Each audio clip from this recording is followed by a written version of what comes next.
நான் முருங்கைக்கீரையை நல்லா நிழலில் காய வச்சேன். காய வச்சா இது பாருங்க இப்படி எடுத்து நல்லா இப்படி மசிச்சோம்னாக்கா மாவு மாதிரி ஆயிடும். அந்த அளவுக்கு காய வச்சேன். நான் வந்து 4 பொடி முருங்கைக்கீரை மக்களை பொரித்து நான் இந்த மாதிரி காய வச்சு இந்த மாதிரி தூள் மாதிரி ஆகணும். இதை எப்படி செய்யணும் அப்படின்னு சொல்லி இப்போ நான் வரமிளகாயை 15 வரமிளகாய் எடுத்துக்கிறேன். இதை வணக்கலாம். கொஞ்சம் லேசாக எண்ணெய் ஊற்றணும். லேசாக எண்ணெய் ஊற்றிட்டு அதை நல்லா வதக்கணும்.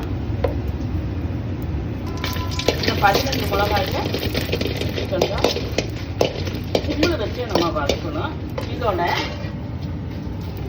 இதோட நான் ஒரு 50 கிராமுக்கு கம்மியாக புளி எடுத்து வச்சுருக்கிறேன். இந்த புளியை நம்ம எண்ணெயிலேயே நல்லா வதக்கணும்.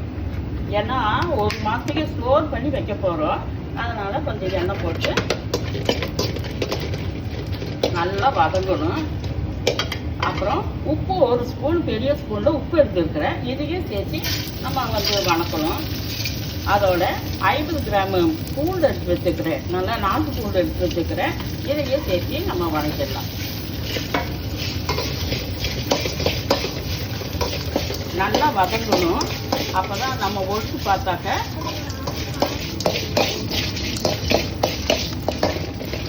நல்லா ரெட் கலர் வர வரையிலும் நல்லா வதக்கிட்டே இருக்கணும்.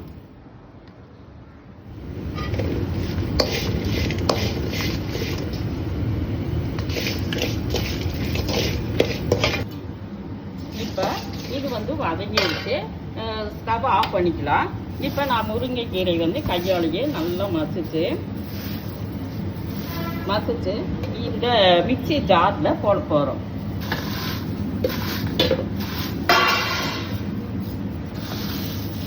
இதுவே நல்லா மசிச்சு இந்த மாதிரி பதமாக காய வச்சிடணும். முடிஞ்சால் நிழல்ல காய வைங்க. இன்னும் கொஞ்சம் வெயில் பட்டாலும் பரவாயில்ல. இப்படி போட்டு ஏன்னா ஆல்ரெடி மிக்சியில் நம்ம அரைக்க போகிறோம்.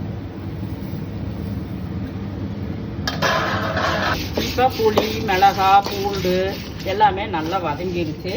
இப்போ நம்ம மிக்சி ஜாரில் போட்டுக்கலாம். போட்டு மிக்சியில் அரைச்சி இதை நம்ம ஸ்டோர் பண்ணி வைக்கலாம்.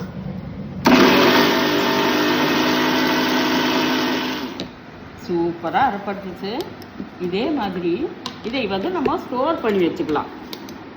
ஸ்டோர்